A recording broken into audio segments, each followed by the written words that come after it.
제3부 인천 공간지원의 서사와 사례라는 주제로 포럼 3부를 시작하겠습니다. 진행은 역시 고동희 본부장님께서 진행을 해주시겠습니다. 네, 오늘 토론 마지막 3부 인천 공간지원의 서사와 사례에 대해서 토론과 발제와 토론을 이어가도록 하겠습니다. 먼저 우리 인천문화재단 창작지원팀의 강혜림 과장님께서 인천문화재단의 점점점 공간지원 사례를 중심으로 발제를 해주시겠습니다. 안녕하세요. 인천문화재단 창작지원팀에서 근무하고 있는 강혜림이라고 합니다. 오늘 이제 저의 주제는 문화예술 특화거리 조성 사업 점점점 사업입니다. 본격적으로 특화거리 조성 사업에 대해서 말씀드리기 전에 우선 이제 재단에서 진행되었던 공간 관련 지원 사업에 대해서 짧게 소개를 드리겠습니다. 언제나 활동하시는 분들은 이제 공간에 대해서 이제 원하시는 수요가 있어 왔습니다. 그래서 꾸준히 다양한 공간 지원 사업들이 재단에서도 있었는데요. 그중 직접적으로 공간을 운영하면서 대관하는 사업을 제외하고 단독 사업명으로 진행되었던 지원 형식의 사업들을 이야기해 보도록 하겠습니다. 첫 번째로 11년도에 진행된 문화예술 단체 공간 지원 사업은 사업명에서도 알 수 있듯이 대상은 문화예술 단체였고요. 그 당시 시정 방향과 재단의 사업 추진 방향을 담아서 시민들이 직접 향유할 수 있는 생활문화 활동 프로그램을 운영하는 단체를 선정해서 지원을 했습니다. 당시에 재단이 직접 임대 계약을 맺어서 단체에게 공간을 지원했고요. 기간은 2년으로 1회 연장했었습니다. 그리고 두 번째는 생활문화 지원 사업 동네방네 아지트 사업으로요. 2017년도에 시작한 사업으로 문화예술 공간을 운영하는 기존 공간들을 대상으로 시민문화예술 프로그램 운영비를 공간당 최대 250만 원 지원하고 지금도 현재 진행하고 있는 사업입니다. 유사 사업으로 구단위 문화재단에서도 사업을 진행하고 있는 것으로 알고 있습니다. 그리고 이 사업이 확대되어서 인천시에서 청계 문화 오아시스 사업이라고 진행을 하고 지금 있는 걸로 알고 있습니다. 그리고 세 번째는 예술인 창작공간 지원 사업입니다. 창작활동 공간을 운영하는 예술인 단체의 공간 임차료를 지원하고 있고요. 올해 대략 40곳을 선정하여 지원했습니다. 그리고 이제 제가 담당하고 있는 문화예술 특화거리 조성 사업, 이제 저희는 점점점 사업이라고 합니다. 문화예술 특화거리를 조성하고자 하는 시정 방침을 배경으로 좀 더 안정적인 창작 환경을 조성하고 지속 가능한 그리고 자생 가능한 창작 환경의 발판을 만들고자 시작하게 되었습니다. 사업이 특정 지역을 대상으로 하고 있기 때문에 사업 내용에 그 지역 안에서의 지역 참가 예술인 그리고 지역 안에서의 그 활동하시는 분들과의 접점을 계속 찾고 논의해 가려는 과정을 포함하고 있습니다. 단체별 지원금은 평균 2,500만 원 정도이고 저희가 지금 최대 3년 계속 지원 심의를 진행한 후에 3년까지 지원을 하고 있습니다. 그리고 올해 이제 점점점 사업이 3년차 지원인데요. 총 13개 공간을 조성 운영하고 있고 올해 청년 점점점 사업으로 신규 사업으로 이제 7개 팀을 더 선정해서 공간을 조성 중에 있습니다. 이게 지금 저희 그 사업 권역을 보여주는 지도인데요. 처음에는 그 신포 이제 아트 플랫폼 있었던 저쪽 왼쪽 편서부터 신포 시장 있는 데까지가 사업 권역이었는데 작년에 그 동인천 역사 부근과 율목동 인근으로 좀 확대를 해서 진행을 했습니다. 주로 저희 그 공간들이 조성된 곳은 중구청 앞쪽에 있는 계양장 구역 쪽에 몰려 있는 상황입니다. 그리고 이제 사진을 보시면서 저희 이제 사업 활동하시는 예술가들이 운영하는 공간을 좀 소개를 하겠습니다. 지금 보시는 공간들은 이제 가장 선배격이라고 할 수 있는 1기 분들, 올해가 3년 차이신 분들이시고요. 지역성을 좀 띠고 있는 굿즈를 제작하시고 또 그거를 선정 공모까지 해서 또 이제 굿즈를 만들어서 판매하고 있는 영일상해라는 공간과요. 그리고 두 번째는 그 시각 작가분 두 분이서 이제 창작 공간 겸 이제 전시도 하시고 프로그램도 운영하시고 있는 거북이와 두루미의 창작 공간입니다. 그리고 작은 공연과 그 다음에 연습 공간으로 사용을 하고 계시는 작은 연극 연구소, 그 다음에 중구난방, 제일 오른쪽에 있는 부분은 중구난방이라고 시각, 문학, 영화 평론이라고 하는 다른 장르의 예술가분들이 모이셔가지고 이제 뭐 문화예술 프로그램이라든가 워크숍 같은 거를 운영하고 계십니다. 점점점 2기는 원래 5팀으로 선정되었다가 현재는 2팀이 남아 있습니다. 젊은 논의는 사진의 도서관이라는 주제로 책을 통해서 사진 매체의 다양성을 공유하는 공유 공간을 만들었고요.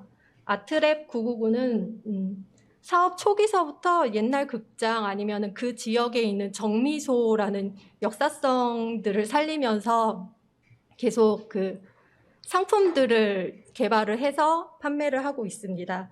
그 맨 마지막에 이제 올해는 여기 작게 보이지만 복성포고라고 약간 지역성 띤 칵테일 같은 칵테일을 개발해서 이제 판매를 하고 계시고요. 3기는 올해 2년차를 맞이하고 있는데 보통 선정되고 공간을 구하다 보면은 1차 년도는 사업을 운영하는 기간들이 그렇게 길지는 않습니다. 그리고 보통 2차 년도에 이제 본격적으로 사업을 진행을 하시게 되는데 올해가 이제 3기 분들이 활발하게 활동을 하시는 해가 되지 않을까라고 생각을 하고 있고요.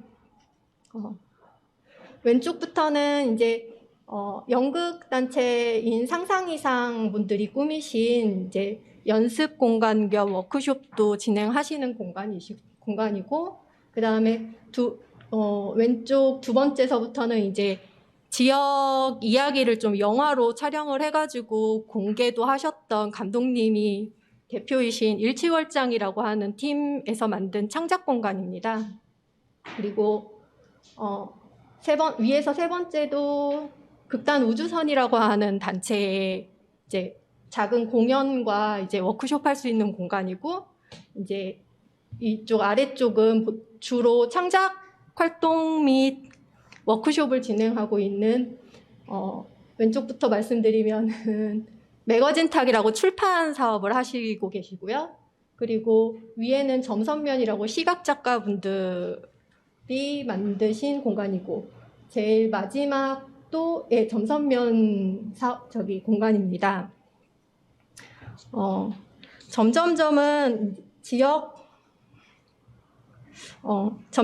지역에서 활동하고 있는 예술인들과의 접점을 좀 중요하게 여기고 있습니다. 그래서 프로모터단이라는 이름의 기획단을 구성해서 사업 자문, 기획, 공간 운영 및 창작 활동 멘토링을 할 수 있도록 운영하고 있고, 그리고 연 1회의 공동 프로젝트를 진행하고 있습니다. 지금 보시는 거는 여태까지 진행되었던 공동 프로젝트 포스터이고요. 이 공동 프로젝트를 운영하면서 그 참여하고 있는 단체들과의 그 네트워킹을 위해서 반상회라고 하는 운영회의를 정기적으로 진행을 하고 있습니다. 앞에서도 말씀드렸듯이 이제 좀 제가 사업을 담당하면서 좀 고민을 했었던 것들을 좀 말씀을 드리자면, 올해가 점점점 사업은 3년 차이고 처음으로 이제 졸업생이라고 해야지 될까요? 사업이 마무리되는 팀들이 나오는 해입니다. 그래서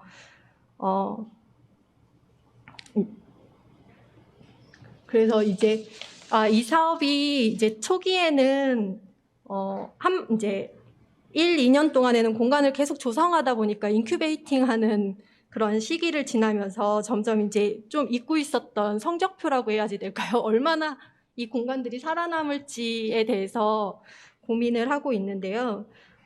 지금 13공간 중에 이번에 사업 기간이 완료되는 곳이 1, 2기 해가지고 6곳입니다.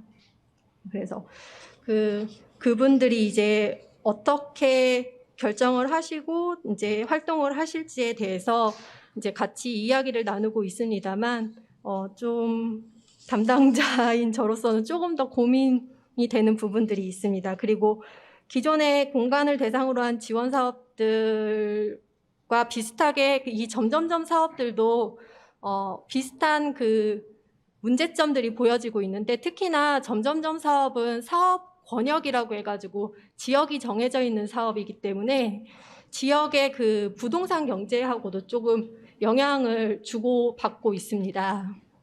그래서 지금 현재 보면은 지역 이렇게 인터뷰를 하다 보면은 지원금을 받으셨다고 이야기를 하면은 더 높은 임차료를 부르시거나 아니면 이제 조금 더 이제 과한 요구들을 하시는 경우들이 있다고 하고요. 그리고 또 많은 공간들이 또 재계약을 진행하면서 임대료 인상을 요구를 받기도 했습니다. 그래서 이 1, 2기 분들이 올해 사업을 마무리하고 다시 이제 공간을 유지를 하려면 이 임대료를 본인들이 이제 짊어지셔야지 되는데, 이게 아무래도 또 스스로 짊어지시려면 좀 더 부담스러우실 것 같아서 그것도 이제 좀 걱정이고요. 그리고 이제 제가 두 번째로 쓴 이유는 올해 이제 마무리를 하시는데 6팀 중에서 이렇게 몇 팀이 그 공간을 유지하실지 모르겠지만 이제 그분들이 만약에 공간을 철수한다고 하면은 이제 거기에 그 공간을 새롭게 꾸미기 위해서 저희가 지원금도 물론 사용했지만 그분들이 다들 고치시기도 하시고 뭐 누수가 있으면 직접 이렇게 닦아내시면서 노력을 되게 많이 하셨는데, 결국 임대료나 여러 문제들 때문에 공간을 빼게 되신다면은 이게 과연 지원 사업 자체가 결과적으로 누군가에게 혜택이 가는 건지 하는 고민도 있어가지고 한번 적어봤습니다. 그래서 이런 고민들이 이제 새로운 공간들이 어떻게 만들어질 수 있을지에 대한 다른 방식에 대해서 이제 3년 차를 진행을 하니까 조금 더 고민스러웠고요. 그래서 그런 방법으로 조금 더 생활문화 공간과 연결할 수 있는 샵앤샵 버전이라든가 오픈 스튜디오처럼 그러니까 활용할 수 있는 공간들의 방법도 있지 않을까 고민은 하고 있고, 또 한 지역 권역을 지정해서 지원을 한다는 게 여러 가지 영향을 미칠 수가 있어서 좀 그거에 대한 방향도 좀 의논을 하고 있습니다만, 이게 앞에서 말씀드렸듯이 문화예술 특화거리 조성 사업이기 때문에 약간 협의가 조금 더 필요한 부분이 있어서 우선은 협의를 진행을 해보려고 하고 있습니다.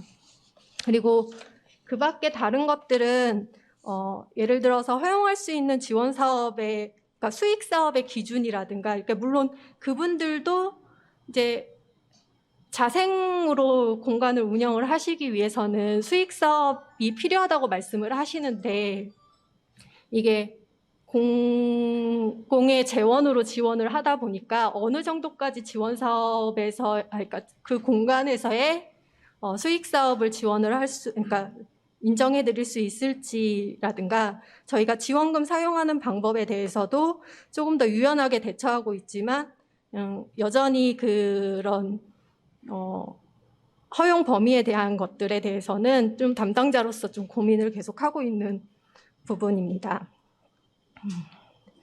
마지막으로 점점점 사업은 다른 이제 전통적인 지원 사업보다는 조금 젊은 사업입니다. 기획 사업 성격도 강하고요. 그래서 우선 저는 이 사업이 이제 젊은 지역 활동가들에게 이제 경험을 지원하는 사업이라고 생각을 하는데 스스로 기획해서 공간을 좀 꾸며보고 그 공간을 운영해보고 또 지역과 소통해보는 경험들을 이제 가져보시는 거거든요.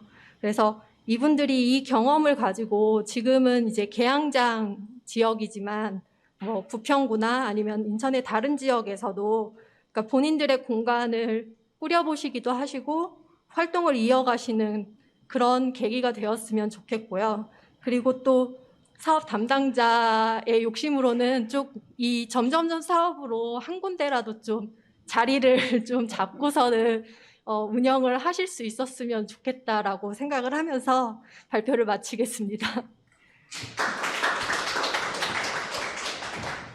성공 사례가 꼭 나왔으면 좋겠습니다.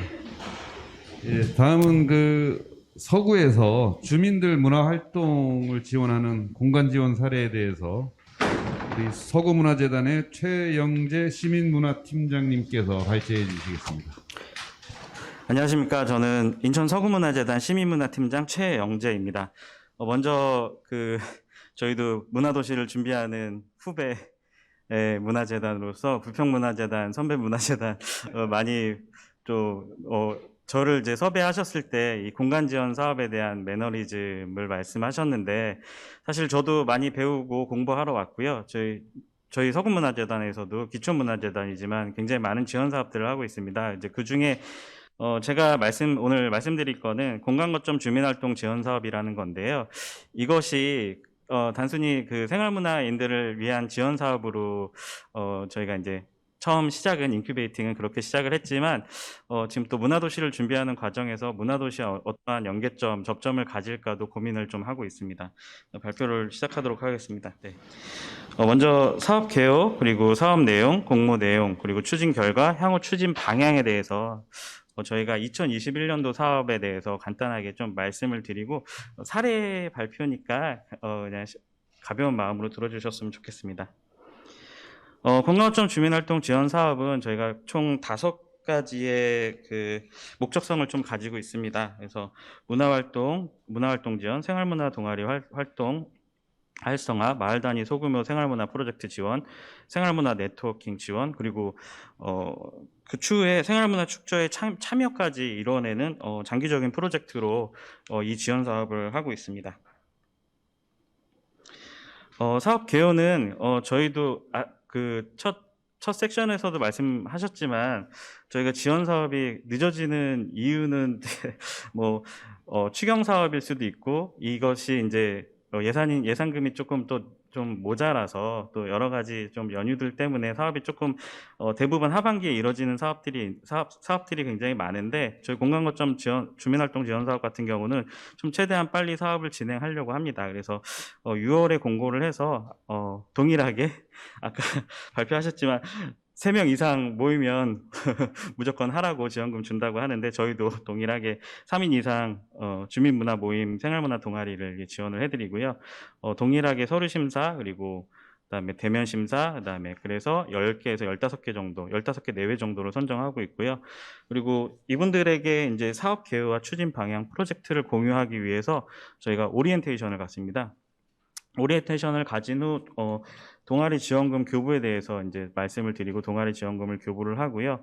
동일하게 저희가 성과 워크숍을 가지면서 그거에 대한 그 회계 처리까지도 좀 주민들에게 결과 보고 자료까지 좀 말씀을 드리는 부분인데 요거는 맨 마지막에 말씀드릴 내용인데 굉장히 이거에 대해서 힘들어 하세요. 그래서 그런 것도 조금 오늘 논의를 했으면 좋겠습니다. 네, 사업 내용은 뭐 간단하게 말씀드리겠습니다. 저희가 주민문화 활동 장려해서 이제 생활문화 공간을 활성화하기 위해서 주민이 자발적으로 공간을 찾고 그리고 그 찾은 공간에서 생활문화 활동을 하는 것입니다. 추진 방향은 문화주체 발굴 그리고 생활문화 확장 그리고 네트워킹입니다. 추진 목표는 결국에는 저희가 이제 공간과 주민, 지역 활동가, 예술가들이 서로 환류할 수 있는 시스템으로 만들어 놨는데요. 결국에는 이렇게 공간을 지원받고 공간에서 활동하시는 생활문화인들이 직접 작가, 예술 강사가 되는 경험을 또 가질 수 있고, 그리고 그것들을 제공하고, 그리고 서구 생활문화 프로그램에 능동적인 참여를 유도하는 것입니다. 그리고 저희가 또 구 방침에 저희 문화충전소라고 인천문화재단에서 하는 청계의 오아시스라는 사업이 있습니다. 그거와 비슷하게 저희 전 청장님께서 이제 그 문화충전소 100개를 만드셨는데 지금 총 103개의 문화충전소가 있습니다. 문화충전소라고 함은 인천문화재단에서 하는 청계의 오아시스하고 좀 비슷한데요. 주민들 누구나 쉽게 거주지에서 15분 이내 공간에서 다양한 문화활동을 즐길 수 있도록 만든 공간으로 서구에서는 지금 103개의 문화충전소를 운영하고 있습니다.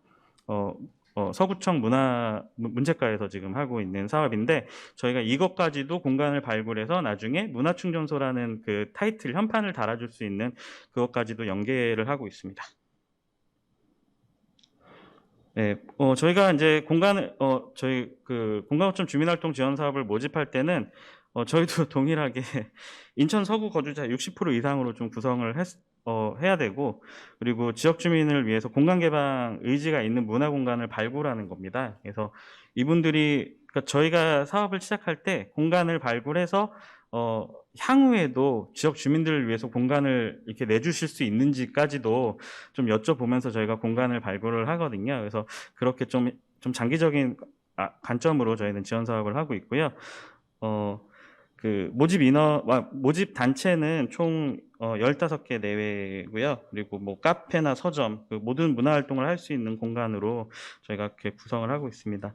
지원 규모는 최대 그 300만 원 정도까지 지원을 해드리는데요. 좀 많다면 많고 적다면 적은 금액인데, 저희가 어떠한 공모에서 지원 사업에 들어와서 저희가 어떤 임차나 이런 것 때문에 좀 비용을 깎아서 저희가 선정을 해드린 적이 있어요. 한 150만 원 정도로. 그랬더니 150만 원 안 하겠다.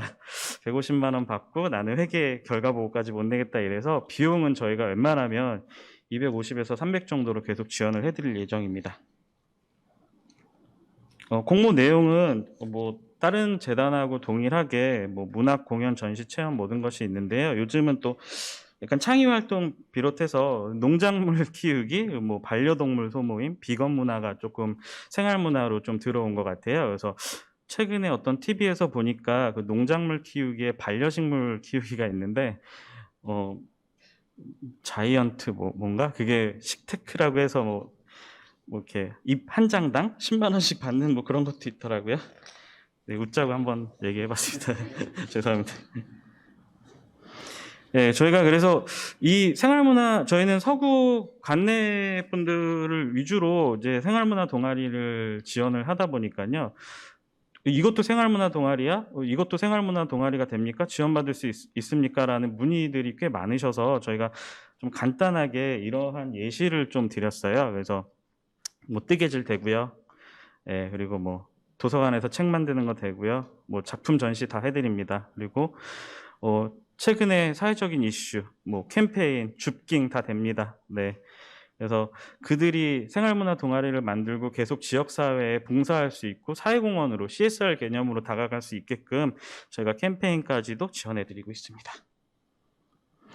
그래서 저희가 예산을 편성해 줄 때 저희가 이렇게 편성해 주십시오, 뭐 몇 프로는 이상 안 됩니다, 이런 지원들이 다 있잖아요. 어느 재단이든 간에. 근데 저희는 특이하게 코로나 상황에서 방역비를 20% 정도로 잡아놨어요. 그러다 보니까 야, 이거 방역비 너무 많은데 차라리 다른 쪽으로 하면 안 될까라는 질문도 많으셨는데, 저희는 어쨌든 그 중간 매개자 입장으로서의 그 중앙에서 내려오는 그런 공문이나 이런 지침들을 무시할 수 없기 때문에 저희는 20% 방역비를 꼭 필수적으로 편성해달라고 말씀을 드렸습니다. 그런데 지금 2022년도 올해 사업은 이 빨간색으로 써놨지만 그간 그 공간 운영자들이 코로나에 대해서 이제 어느 정도 대응 방법이 생겼기 때문에 올해는 5% 정도로 그렇게 편성을 해달라고 말씀을 드렸습니다. 저희가 그래서 2021년도에 참여 동아리 총 16개 그리고 112명이 수혜를 받았습니다. 그래서 뭐 보시면 아시겠지만 이제 활동 분야가 뭐 생활공예, 미술, 연극, 음악, 비건 문화, 보드 게임 뭐 이렇게 좀 많이 돼 있는데요. 뭐 저도 이제 그 인천시에 있는 생활문화 관련 동아리 지원 사업에 이렇게 심의를 많이 가보면 대부분 이제 연극이나 생활공예 그다음에 음악 관련된 동아리 분들이 많으세요. 근데 저희도 좀 비슷한 수준으로 이렇게 지원들을 하고 계십니다. 그래서 좀 그러니까 저희가 지원을 해드린 것 중에 몇 개의 동아리들을 좀 간략하게 3개의 동아리를 간략하게 좀 소개해드릴까 합니다. 지바고라는 팀인데요. 연극 하시는 팀이세요. 근데 지역 주민들이 좀 연세가 있으신 분들이신데 지역 주민들이 역사에 대해서 좀 얘기를 나누고 그것들을 오디오북으로 제작하시는 팀이었습니다. 그래서 저희가 이제 지원을 해드렸고 뭐 팟캐스트나 팟빵이라는데 이렇게 올려놓으신 걸로 알고 있고요. 그리고 보드게임 동아리였는데요. 게임도 동아리야 하시는데 이분들은 게임을 직접 만드세요. 근데 제가 사진이 없어서 지금 오른쪽 밑에 사진 제가 다른 데서 가져왔는데 여기에 그 서구에서 그 문화 서구에 뭔가 그런 문화적인 것들을 넣어서 폴딧이라는 게임이 있나 봐요. 근데 그런 것들을 하는 건데 뭐 3번 접어서 아시아드 경기장에 나오게 하세요. 이런 것들을 만들어서 우리 학생들이 또 인천 서구에 어떠한 문화재들이 있는지를 좀 발굴하고 만들고 우리가 직접 만든 게임을 학생들에게 전파하는 말 그대로 사회적 공헌까지도 할 수 있는 그런 팀이었습니다. 아까 말씀드렸다시피 반려식물인데요. 요즘 식테크가 또 대단하다고 합니다.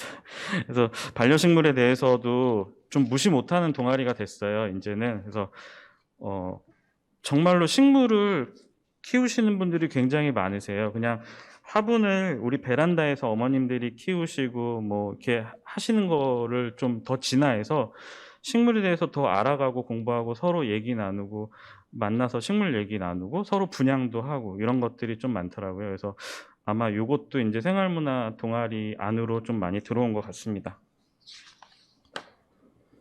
그래서 좀 추진 결과를 말씀드리면 활동 종료 동아리 자생력을 키워주기 위해서 동아리 소개 영상을 좀 저희가 제작을 했어요. 그래서 그분들이 또 다른 분들이 또 이렇게 본인들 동아리에 들어올 수 있고 그 동아리 안에서도 뭔가 또 삶의 그 문화적인 혜택을 좀 받을 수 있게끔 저희가 좀 그런 것들을 지원해 드렸고요.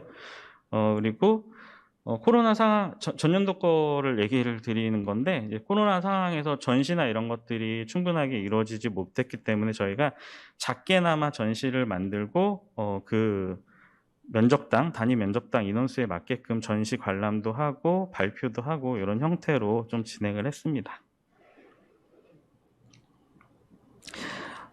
추진 결과, 그러니까 네트워킹에 대한 말씀들이 많으셨어요. 저희가 이제 추진 관련해서 이제 그 동아리 분들을 모시고, 좀 논의를, 합평회 같은 논의를 했는데, 주로 이제 저희가 주요 논의 사항을 활동 현황과 활동 공간에 대해서 말씀해 주세요라고 했는데, 이제 네트워킹은 좀 지속적으로 진행해야 된다. 우리 동아리도 알리고 싶고, 서로 간에 얘기 나눌 수 있는 그런 시간이 필요하다라고 네, 그런 식으로 이제 말씀을 해주셔서 저희가 앞으로는 이런 사업에 대해서 뭔가 네트워킹 자리를 계속 만들려고 하고 있고, 또 문화도시 사업과 조금 연계될 수 있게 뭔가 그 네트워킹 그 운영자와 운영자들끼리 만나서 뭔가 그 네트워킹을 구성할 수 있는 그런 쪽으로 같이 향후 이렇게 진행할 예정입니다.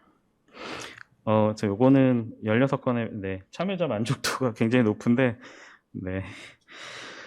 사업 추진 결과로서는 이제 뭐 이분들 아까도 말씀드렸다시피 정기적인 모임을 좀 정례화했으면 좋겠고, 근데 그 지원금에 대해서 굉장히 좀 두려움들이 많으세요. 그래서 뭐 지원금을 받아서 정산을 어떻게 해야 되는지 잘 모르시는데 그거는 아마 저희 관내 부평도 그렇고 인천문화재단도 그렇고 이런 지원 사업에 대해서 뭔가 그 제안을 하나 드리자면 뭔가 그 중앙에 있는 인천문화재단이라던가 이런 곳에서 이런 지원 사업에 대한 정산의 선생님들을 모시고 와서 뭔가 영상으로 만들어서 아주 좀 뿌려주는 그런 것도 좀 같이 하면 어떨까 아주 그런 생각을 좀 가져봅니다. 이런 것들에 대한 니즈가 좀 많아서 말씀드린 거고요. 그리고 온라인 메신저 단체방을 개설해서 이제 사업의 효율적인 운영을 도모했다라고 하는데, 그리고 종료된 후에도 지속적으로 동아리 활동을 공유하고 이제 생활문화 사업을 저희가 막 홍보 채널로 쓰고 있어요. 근데 이게 장점도 있고 단점도 있는데 그 직원 입장에서는 좀 단점이 되지 않나 싶어요. 왜냐하면 밤낮 없더라고요. 뭐 저녁에도 문자 주시고 그리고 뭐 이 주말에도 이렇게 문자 하시고 그러셔서 좀 그런 것들이 조금 이제 어떠한 그 틀에 맞춰서 저희가 공지를 하고 또 다른 분들에게도 피해가 가지 않게끔 예를 들자면 6시 이후에는 문자는 좀 자제해 주십시오. 이런 공지를 저희가 좀 해야 되지 않을까 싶습니다. 장점이 더 많습니다, 사실.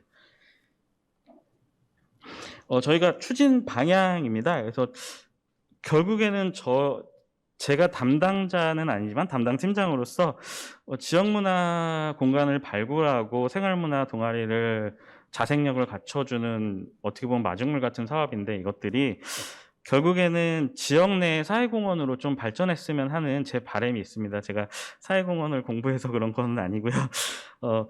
결국에는 이분들이 기타 동아리든 음악 동아리든 뭔가 이 동아리 활동을 어디선가 이렇게 좀 사회공헌으로 좀 풀어내고 싶다라는 굉장히 니즈들이 많은데 저희가 어디 가서 공연하세요. 저기서 공연하시면 될 것 같습니다. 사실 이런 것까지도 후발적으로 저희가 조금 해드렸으면 좋겠는데 재단이라는 그 특성의 사업적인 게 그 후속까지도 조금 이루어지지 못하는 부분들이 있습니다. 근데 장기적으로는 그런 후속적인 대책까지도 세워서 사업을 이렇게 정식적으로 만드는 게 어떨까 싶습니다. 그리고 마지막 장입니다. 마지막 저희 부록인데요. 공감어점 주민활동 지원 사업에 대한 맵을 만들어서 여기 가면은 이런 활동들을 하는구나가 있고요. 그리고 포스터가 있고요. 네, 저 핑크색을 좋아합니다. 네, 감사합니다. 저는 이상으로 발표를 마치도록 하겠습니다. 네, 발표 잘 들었고요. 지금 저희가 3부 포럼은 공간 지원에 대한 말씀을 나누고 있는데요. 기획자의 입장에서 또 공간 지원에 대한 이상적인 지원 방식은 어떤지 직접 공간도 운영하고 계시고 활동 많이 하고 계신 생활문화공간 달인의 권은숙 대표님 말씀 좀 청하겠습니다. 저는 생활문화공간 달인회를 운영하고 있는 청산별곡이고요. 활동명인데 이제 제 이름이 제가 낯설은 사람이라서 잠깐 멈칫했고요. 지금 이 과정을 오늘 참여를 하면서 제가 고민이 너무 많고 이 짧은 시간에 지금 제가 받아줬고 이렇게 한 것만 해도 이걸 제가 이 시간에 다 이야기를 할 수 있을까, 전달할 수 있을까. 네, 들려요? 제 목소리가 좀 작고, 네. 어쨌든, 그래서 제가, 그것도 이제 제가 이야기하고, 우리 실질적으로 지원을 많이 받고 있고, 현장에서, 하고 계신 분이 더 많은 목소리를 내야 되지 않을까. 그래서 지금 제가 어느 부분과 어느 순간에 이야기해야 될지 지금 고민이 엄청 많은데, 어쨌든, 그래도, 하는 데까지 해보겠습니다. 저는 지역에서 지역 공동체 뭐라고 해야 되나 마을 공동체 지원 사업을 통해서 공간 지원 사업에 관심을 갖고 했고 그 다음에는 이제 지역 특성화 거점 사업에서 이제 공간 지원 사업을 받아서 했고 그 다음에는 인천시의 1000개의 문화 오아시스 그 지원 사업을 받아서 했고 그 다음에는 뭐 있죠? 최근에 배다리에서 문화예술의 거리 지원 공간 지원 사업에 지금 참여해서 공간을 꾸리고 있습니다. 그리고 이제 다양한 이제 그 공간이 있으니까 그 공간을 채우고 제가 좋아하는 것들을 해보고 싶어서 프로그램과 다양한 것들을 이제 했는데 이런 것들을 할 때는 재밌어서 했거든요. 누가 시켜서 한 게 아니라 자발적으로 제가 했는데 어느 순간에 매력을 잃었어요. 그래서 왜 그럴까? 그리고 더 이상 이것들을 하고 싶은 지원 사업에 참여하고 싶은 마음이 없어진 거죠. 이제 그런 이제 과정들, 왜 지원 사업에 하고 싶지 않을까를 이제 고민하게 된 거죠. 그래서 또 지금은 제가 하고 있는 게 앞전에 그 문화도시 부평에서 공간 지원하는 부평별곳 그 공간에 같이 지원하는 사업을 기획하고 또 실행하는 거를 해봤고 지금은 청계 문화 오아시스 사업의 매니저로 지금 참여하고 있어요. 그러니까 지금 이제 지원 사업을 받다가 현장의 목소리를 직접 이제 듣고 전화하고 이제 그런 이제 활동을 하게 된 거죠. 그래서 제 목소리를 담으려면 너무 시간이 많이 걸려서 제가 그 과정 만나 뵙고 이런 분들과의 이제 그분들이 요구하는 것들을 좀 전달해 드리는 게 맞지 않을까. 그래서 그 내용을 좀 정리를 해봤어요. 그래서 이제 지금 지원 사업들을 보면은 다양한 지원 사업들이 많이 생겼지만 결국은 형태는 같아요. 예, 그더 뭐 더 세분화해지고 그랬지만 그 내용은 다양성이 오히려 떨어진 거죠. 근데 사실 그 공간들 자체는 복합적이고 융합적이고 더 아주 다양한 형태를 갖고 있는데 지원하는 방식은 거의 똑같죠. 그래서 지원을 신청하는 사람들이 이 특화된 것들이 없으니까 여기나 뭐 별 차이가 없는 거죠. 그래서 오히려 이렇게 지원하는 사람들이 어떤 게 보이냐면은 그냥 막말로 해도 되죠. 그 돈 따먹는 떨거지들 뭐 이런 느낌을 받으니까 더 이상 그런 내가 왜 이런 문화 활동을 하는데 그런 지원 사업을 막 이렇게 찾아다니면서 그런 모습으로 비춰지는 건가. 그래서 더 이상 하고 싶지 않은 상황이 된 거죠. 네.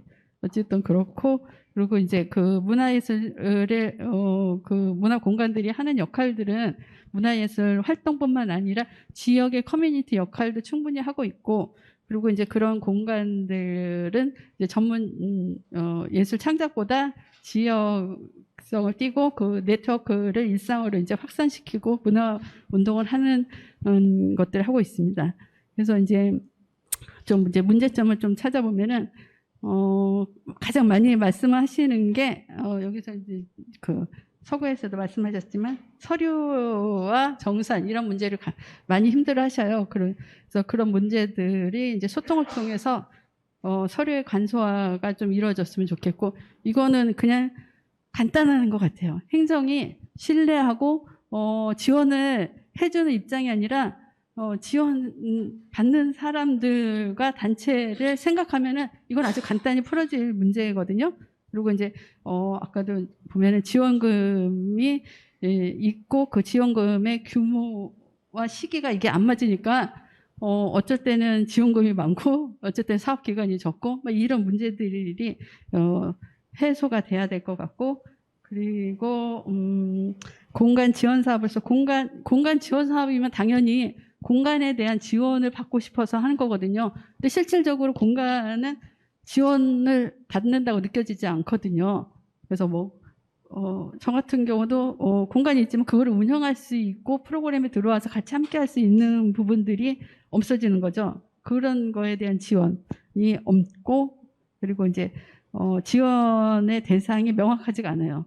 그래서 누구를 위한 지원이고 무엇을 위한 지원이고 그 아까도 얘기했다니까 명확하지 않은 것들 그리고 이제 네트워킹 얘기를 많이 하는 네트워킹은 그 단체 간의 네트워킹만 얘기하는 것이 아니라 지자체와 그 이와 중간조직 이런 네트워킹들이 제대로 이루어져야 된다는 생각을 갖고 있습니다. 그리고 이제 지원 사업에서 지금 뭐 3차년까지 간 지원 사업도 있는데 거기에서 뭐 1차년도에서는 행정과 정산이 되게 제일 어려워하고 있고요. 그 2차년도에는 홍보 운영 인력에 대한 어려움을 갖고 있고 3차년도가 지역 간 네트워킹을 좀 요구하는 부분들이 있습니다. 그리고 이제 지속 가능성도 많이 말씀하시는데 지속 가능하게 하는 구조는 저희들이 이제 프로그램을 하면은 무조건 무료로 하게 하잖아요. 근데 이 프로그램이 끝나고 난 이후에는 해결 방법이 없어요. 그거에 대한 유료화나 뭐 이제 저희가 이제 뭐 네트워킹에서 계속 이야기를 하는데 뭐 다양한 방법들이 나오긴 하는데 그것이 시나 이런 데서 받아들이기 어려운 조건이다. 이런 이야기가 좀 있어서 그것도 풀어나가야 될 부분이고요. 그리고 이제 그 자율성에 대해서는 사업에 대해서 그 다음 사업에 아까도 뭐 어디지 도시농업 네트워크인가? 예, 거기에서 그 다음에는 보장해갖고 한다고 그랬는데 안 된 거잖아요. 이제 그런 것들에 대한 이제 평가 기준이나 평가도 뭐 그냥 어떤 정량적인 게 아니라 공감과 뭐 공유, 뭐 지지 이런 식의 이제 평가를 통해서 그 3차전도 함께 가는 그런 것들이 좀 이루어졌으면 합니다. 더 있는데 제가 여기까지만 하고 그리고 지원 방식에 대해서 저는 이제 다양한 그렇게 규정과 절차가 또 필요하지만 이런 것들이 있었으면 좋겠는 것 하나가 뭐냐면 일반 공모, 기획 공모가 있지만 기획 공모 방식에서 공간과 지원금만 있는 거죠. 그리고 이런 절차 같은 건 없고 어떤 그 공간과 지원금을 갖고 뭐 해보고 싶은 것들 하고 싶은 단체나 이런 사람들을 모아서 새로운 기획과 그런 거를 해보면 좋지 않을까?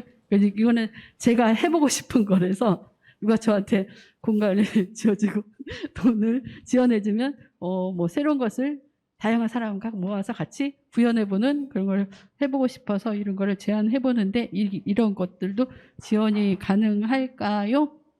네, 여기까지입니다. 공간을 실제로 운영하시면서 뭐 겪었던 것 또는 기대하는 것 여러 가지 말씀을 좀 주셨고요. 도움이 많이 될 것 같습니다. 다음은 예술가의 입장에서 공간에 대한 이상적인 지원 방식은 어떤 게 있을지 우리 강원구 가수이자 시인의 사회 대표님께 좀 말씀을 청하겠습니다. 네, 안녕하세요. 저는 싱어송라이터로 활동하고 있는 강원구라고 합니다. 네, 저는 싱어송라이터이자 사운드 아티스트, 사운드스케이프라는 장르를 또 하고 있고, 그리고 공간을 운영을 올해 1월까지 했었고, 해서 문화 기획도 하고, 공간도 운영하는 사람입니다. 저에 대한 정보는 이렇게 있고, 2016년에 여름을길이라는 부평의 작은 십정동이라는 동네가 이제 재개발로 없어지면서 그 동네 주민으로서 음악가로서 뭘 할 수 있을까 하다가 동네 길을 뮤직비디오화해서 남기고 재개발화 콘서트라는 걸 진행을 했고 그래서 2016년 12월에 여름을길이라는 노래가 나왔어요. 그 다음에 이제 뭐 올해 첫 EP가 나왔고 그렇습니다. 그리고 뭐 여러 그 기타 레슨이나 우쿨렐레 강습이나 그리고 사운드스케이프로 된 그 예술 체험 프로그램들 진행하고 있고요. 그리고 재작년 코로나로 저희가 공연도 없고 불러주는 데도 없어서 문화공간을 서구 성남동이라는 곳에 거북이밥을 냈는데 올해 1월에 문을 닫았어요. 뒷집이랑 분쟁이 생겨가지고 시끄럽다고 그래서 형사사건이 나고 막 이래서 문을 닫게 됐습니다. 부득이하게. 그래서 지금 공간을 막 여기저기 2년 정도 운영을 하다가 사실 공간을 새로 얻는다는 게 이제 만들 때는 무척 에너지가 있다가 없어지고 새로 만들려니까 너무 두렵고 힘들고 해서 네, 쉽지 않은 상황이고 작년에 이제 부평별것이라는 사업이 저희 집 근처 집 앞에 있는 카페가 공간을 내어주고 사장님이랑 친해서 내어주고 그 공간을 기반으로 콘서트를 2회 진행을 했고요. 올해도 다행히 선정이 돼서 지원 사업을 또 하게 되었습니다. 네. 저는 뭐 제가 이런 질문을 좀 해보고 싶었어요. 그래서 지원 사업으로 돈을 벌 수 있는가? 왜 지원 사업은 대표자가 인건비를 받을 수 없는가? 지원 사업 기획, 운영, 정상, 결과 보고 모두 독박으로 다 끝내고 나는 왜 행복하지 않은가? 지원 사업이 끝나고 난 뒤 다신 쓰지 말아야지 하면서 나는 왜 또 문화재단을 기웃거리는가? 라는 질문을 던지고 싶었고, 그래서 순기능을 좀 이야기해야 되지 않을까 생각했습니다. 저는 2014년에 이제 음악을 시작하게 되면서 연습이랑 뭐 과정들이 있었겠죠, 준비하는. 그 다음에 2016년에 첫 앨범을 내는데, 그때 이제 한국예술인복지재단에서 창작준비지원금이라는 게 있었어요. 그래서 그걸 지원받아서 내게 됐고, 그때는 이제 정산 절차가 없었는데, 올해 얘기 들어보니까 그 간략하게 정산을 하더라고요. 물론 뭐 영수증을 첨부한다든지 이런 건 아니지만, 어쨌든 네, 그 300만 원을 받아서 앨범을 냈는데, 사실 300만 원보다 더 많이 들어가죠, 앨범을 내는데. 네, 그래서 근데 이제 이 예술인복지재단에 이제 그 증명이 돼야, 활동 증명이 돼야지만 그 지원 사업에 들어갈 수 있는 계기가 마련되고 하는데, 많은 분들이 다 하진 않는 것 같아요. 그래서 보편적 복지에 대한 고민은 계속 있고, 저도 지원을 받고 너무 감사하고 작업을 하게 되지만 못 받게 되는 분들에 대해서는 또 고민스러운 지점이 있고요. 예산이 뭐 한정적이니까 어쩔 수 없는 부분이지만, 네, 그런 고민이 들었습니다. 그리고 이거는 2016년에 바로 그 지원이라는 지원 사업이었는데, 이걸 제가 다 말하진 않을게요. 넘어가면서 이제 하도록 하겠습니다. 100만 원을 지원받아서, 이때는 청년예술가의 아이디어와 PPT 발표를 잘 해야 되지만 어쨌든 네, 지원이 되고 했던 거여서, 그때 이제 장벽이 되게 높잖아요. 인천문화재단에서는 그래도 이제 이런 사업으로 장벽이 좀 낮아지지 않았나 생각이 들었습니다. 그리고 예술창작 활동, 예술표현 활동 지원으로 18년에 이제 세 번째 싱글을 냈고요. 두 번째 싱글은 제가 직접 제작을 해서 냈고, 그 다음에 서구에 있을 때 이제 예술단지 활동장 400만 원으로 전기장판이라는 음원이랑 뮤비를 제작했는데, 그 서구 원더심을 다 담았어요. 근데 사실 잘 모르세요. 서구에서 냈는데 서구 분들이 뭐 이렇게 잘 모르시고 그래가지고 좀 그랬습니다. 네, 확산이 부족하지 않았나 생각이 들었고, 그리고 이제 공간 기반으로 이제 지원 사업인데요. 이거는 이제 공간을 내고 인천문화재단에서 지원하는 시민문화예술 지원 사업을 하게 돼요. 1,500만 원짜리 사업을 이제 1,000만 원짜리 넘어가는 사업을 처음 하게 되니까 정말 정신이 없었고 1년 내내 되게 바빴는데, 저는 이 사업을 하면서 사실 공간을 이제 운영을 해야 하니 나가서 다른 일들을 하게 되는 거예요. 뭐 밤에 뭐 대리운전을 한다든지 뭐 그래야 되는 상황들, 다른 일들을 하면서 공간을 자꾸 비우게 되는 그런 애로사항들이 있더라고요. 네, 이 사업을 통해서 기획비라는 걸 처음 받게 된 것 같아요. 예전엔 기획비조차 없었죠. 그리고 이거는 아까 선생님이 설명하신 사업 중에서 동네방네 아지트 사업, 이것도 공간 활용 지원금이 있어서 네, 보탬이 많이 됐던 사업이었어요. 서구문화살롱, 이것도 활동비 지원으로 정산 절차가 되게 간소화돼서 네, 좋았습니다. 요거는 문화충전소 사업인데 절차가 좀 복잡했어요. 그 250만 원을 지원받는데 회계 서류가 한 이 정도 되는 두께로 저희가 정산을 하는데 쉽지 않았던 사업이었습니다. 근데 이제 미디라고 하는 프로젝트를 사람들이 배울 수 있다는 것이 되게 고무적이지 않았나 생각을 했습니다. 이게 이제 점점점 사업이고요.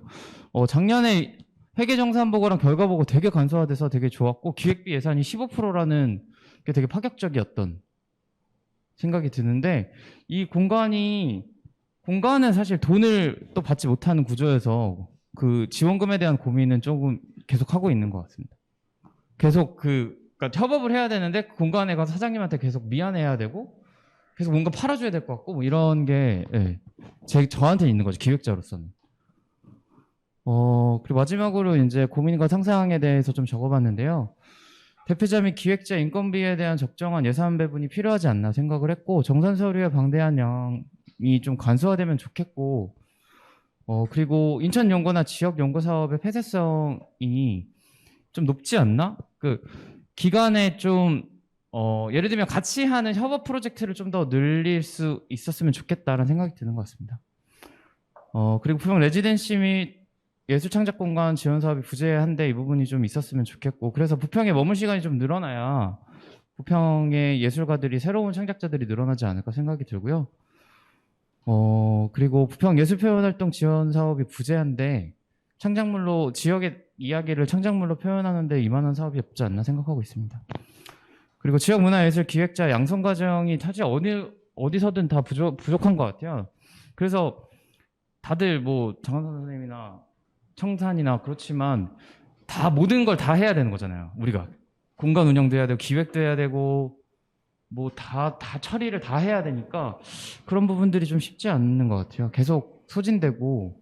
그래서 이 문화예술 기획자가 양성이 되고 돈을 벌 수 있어야지만 산업화돼야지만 저희가 같이 상생할 수 있지 않을까 생각하고 있습니다. 그리고 얼마 전에 이제 도화가업장이라고 연습공간, 인천 연습공간에서 그 워크숍을 진행하는 걸 참여하고 있는데 새로운 예술가들을 네트워킹 한다는 게 쉬운 일은 아니더라고요. 그냥 한두 시간 만나서 그 자리를 마련한다고 해서 네트워킹이 되는 거라고 생각이 들진 않았고 시간이 되게 짧으니까요.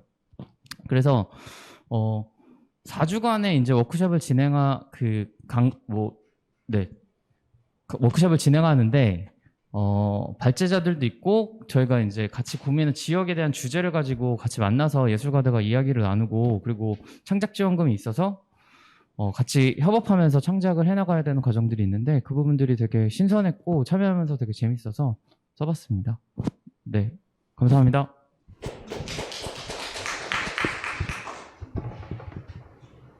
혹시 두 분 발제자 분 중에 첨언을 하실 내용이 있으신가요? 네. 우선 말씀 잘 들었고요. 저도 지원 사업에 대한 고민이 굉장히 많습니다. 단순히 지원을 마중물 사업으로서 이제 예술가들을 펌프질해줘서 뭔가 자생할 수 있는 사업들로 이제 정확한 타겟에 대한 지원 사업이 필요한데요.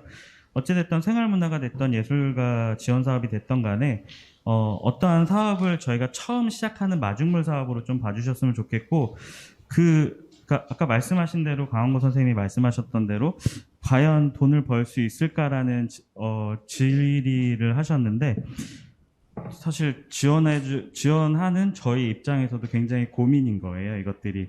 그래서 이런 지원 사업들이 정말 이분들에게 돈을 벌어줄 수 있게 할 수 있게 우리가 그렇게 목적성을 가지고 처음에 지원 사업을 시작했는지 좀 저희도 조금 되돌아봐야 될 것 같고요. 그런 것들이 모호한 공지나 공고가 나갔기 때문에 아마 이러한 생각들을 하시는 것 같고 저희 재단에서도 한번 이런 것들을 그 중앙과 한번 같이 한번 논의를 해봤으면 좋겠습니다. 네. 예, 오늘 저희가 포럼을 하면서 도시와 예술에 대한 지원 분야, 또 시민 지원 분야, 그리고 공간 지원 분야로 나눠서 3부로 좀 진행을 해봤고요. 대체로 보면 기관이나 아니면 정책 연구자들이 고민하는 부분하고 또 현장에서 활동하시는 분들하고 사실은 전 비슷한 고민을 하고 있는 것 같습니다. 그래서 보면 심사는 적정한지 어떤 기준으로 할 건지 또 향후의 평가는 또는 비평은 충분히 진행되고 있는지에 대한 문제 제기도 일부에서 있었고요. 지원 구조 사업을 보다 보면 사실은 전체를 지원할 수 없는 구조에서 오는 문제가 가장 큰 것 같습니다. 그래서 소수가 선정되는 문제, 그로 인해서 아까 발제에서도 말씀이 나왔지만 경쟁 관계에 의도치 않게 매몰되는 상황도 생기기도 하고 또 지속 지원에 대한 말씀들도 있으셨는데 선정도 소수인데 그 소수를 또 지속해서 지원하는 것에 대한 문제, 이건 아마 지원 기관들이 굉장히 고민을 크게 갖고 있는 부분인 것 같습니다. 이게 필요하다는 건 알지만 지원의 대상을 놓고 보면 참 어려운 선택이지 않을까 하는 생각이 좀 들기도 하고요. 그래도 다행히 이제 범위를 오늘 저희가 구분했던 형태대로 시민에 대한 지원, 예술가나 기획자에 대한 지원, 공간에 대한 지원 이런 형태로 좀 구분을 해서 좀 지원의 범위는 확대되고 있다 하는 생각이 좀 들고요. 실제로 사업을 진행하고 있는 현장에서는 부족하고 또 아쉬운 부분들에 대한 지적들이 많지만 총액이나 이런 개념으로 보면 지원의 규모가 늘어나는 것도 사실이기는 합니다. 네, 좀 전에 말씀드린 것처럼 소수에게 집중되는 형태, 단년간 또는 프로젝트성으로 지원되는 형태 이런 것들에 대한 문제가 있고, 또 하나 많은 부분들이 공통적으로 말씀 주시는데 정산에 대한 문제. 그래서 이 정산에 대한 문제는 사실은 뭐 이제 어느 정도까지가 적합한지는 논의를 하고 또 연구를 해야 되겠지만, 소액은 지원하는 기관에서 입금한 영수증으로 충분히 정산으로 가름할 수 있었으면 좋겠다는 게 저는 개인적으로 그렇게 생각합니다. 물론 제가 속한 기관도 아직은 그렇게 못하고 있습니다만 그런 것들에 대한 연구도 좀 필요하지 않을까 싶습니다. 오늘 발제와 토론 그리고 의견 주신 모든 분들의 말씀들이 아마도 저희 부평이 가지고 있는 뭐 부평문화도시 또는 부평구 문화재단, 부평 전체 지역, 또 나가서 다른 지역에서도 지원 사업에 대한 좀 고민의 지점이 되지 않았을까, 그리고 좋은 의견들을 반영할 수 있지 않을까 하는 생각을 갖습니다. 발제와 토론은 여기까지로 진행하는 걸로 하고요. 네. 그럼 제가 마무리.